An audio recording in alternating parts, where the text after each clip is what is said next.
Hi guys, I'm Erica, and today I will be giving a short presentation on the Virginia Tech Shorebird Program seasonal field technician position that I held last summer. So I worked on Long Island, New York, and I worked with piping plovers. So piping plovers are on the threatened and endangered list right now because their populations are dwindling so far. Back in the 30s, sometime way back in the early 1900s, fancy ladies used to like to take their wings and like actually stuff a bird and put it on hats. And so their populations dwindled down quite a bit. So they were put on the threatened and endangered list, and so we do research on them. In 2013, Hurricane Sandy blew up the coast and pretty much wiped out a couple of the sand dunes on Fire Island, which is the barrier island of Long Island. And this created some breaches, which is perfect foraging habitat for shorebirds such as the piping plover. They like the low tidal areas where their water comes up, but then it goes away, so there's like nice bugs and everything that they can eat. So basically what I did last summer is I trapped banded adults and chicks along the shore. We monitored the breeding population and just wanted to see what they were doing since Sandy happened 3 years ago. We had about 28 breeding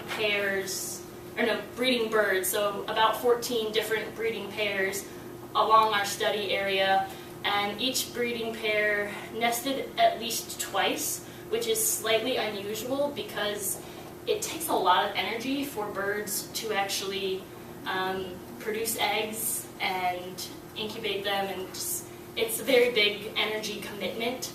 So the fact that all of our birds had to re-nest due to predation or, mostly predation from the fox population, which is booming on the island because people like to feed the foxes so that the birds will go away.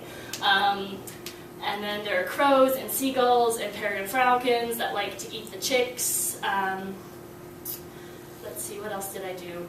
At about 22 days old, we will recapture the chicks to check their bands and to remeasure them to see how they're doing and see how their flight feathers are coming in. So basically we ran around on the beach with these big butterfly nets and just like swooped them up. It was really fun. What else? We got to drive Polarises on the beach, which was pretty fun. It's just working on the beach was awesome. I got to see the sunrise every morning. Even on the really cloudy, crappy days, it was still a great view. So if you guys ever get the chance or want the opportunity to work with birds, I highly suggest shorebirds because they're way more fun than the songbirds that live in the forest. Thank you. Oh, any questions? Sorry. Yeah, questions.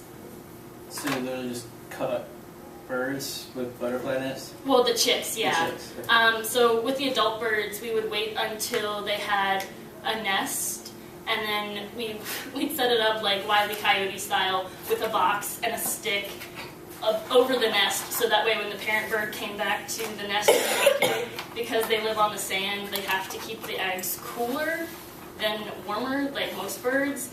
So they'd have to come back to the nest pretty quickly after a disturbance, and then you just pull the string and we'd trap the bird. But with the chicks, we'd all get into like this circle, and we'd all have our nets, and we'd walk in really slowly, and then once they started running, all hell broke loose, and we ran after them and trapped them again.